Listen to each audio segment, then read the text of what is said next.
Ready start. Kashmir में कश्मीरी हिंदुओं और सिखों के साथ अन्य राज्यों के मज़दूरों को चुन चुन कर निशाना बनाने की खौफनाक घटनाओं के बीच केंद्रीय गृह मंत्री अमित शाह का जम्मू कश्मीर जाना इसलिए महत्वपूर्ण है क्योंकि अनुच्छेद 370 हटने के बाद वह पहली बार इस केंद्र शासित राज्य पहुँचे हैं। यह स्वाभाविक है कि जम्मू और कश्मीर संभाग की 3 दिन की उनकी इस यात्रा का उद्देश्य विकास योजनाओं के साथ सुरक्षा व्यवस्था की भी समीक्षा करना है। हाल की आतंकी घटनाओं और उसके बाद प्रवासी मजदूरों के पलायन के सिलसिले को देखते हुए ऐसा करना आवश्यक ही नहीं अनिवार्य भी है। सुरक्षा व्यवस्था की समीक्षा का काम न केवल समग्रता के साथ किया जाना चाहिए बल्कि इस दौरान उन कारणों को पहचान कर उनका निवारण भी किया जाना चाहिए जिनके चलते आतंकियों और उनके समर्थकों ने फिर से सिर उठाने का दुस्साहस किया। कश्मीर में जितनी ज़रूरत आतंकियों पर दबाव बनाने और उन्हें बचकर निकलने का अवसर न देने की है उतनी ही उनके समर्थकों पर शिकंजा कसने की। आतंकियों के समर्थक केवल वही नहीं हैं जो उन्हें शरण और सहायता देते हैं बल्कि वे भी हैं जो उनके पक्ष में माहौल बनाते हैं।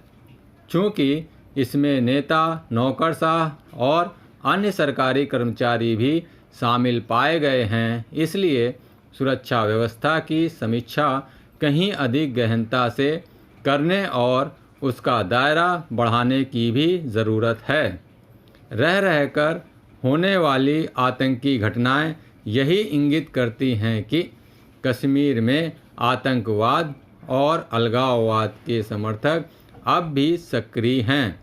इन तत्वों को न केवल बेनकाब करना होगा बल्कि उन्हें पूरी तरह निष्क्रिय भी करना होगा। अब जब गृह मंत्री यह कह रहे हैं कि आतंकवाद पर अंतिम प्रहार करने का समय आ गया है तब फिर ऐसा न केवल किया जाना चाहिए बल्कि ऐसा होते हुए दिखना भी चाहिए। यह करके ही कश्मीर में वह माहौल बनाने में सफलता मिलेगी जिसमें वह विधानसभा चुनाव कराना संभव होगा।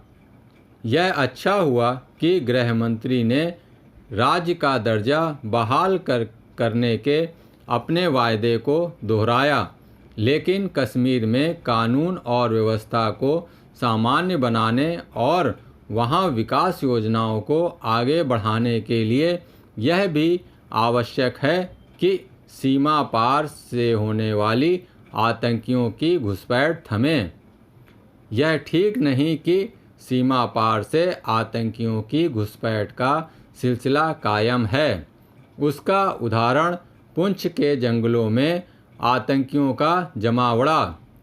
इन आतंकियों को मार गिराने के साथ ही यह सुनिश्चित करना भी आवश्यक है कि भविष्य में सीमा पार से आतंकी देश की सीमा में घुसने न पाएं।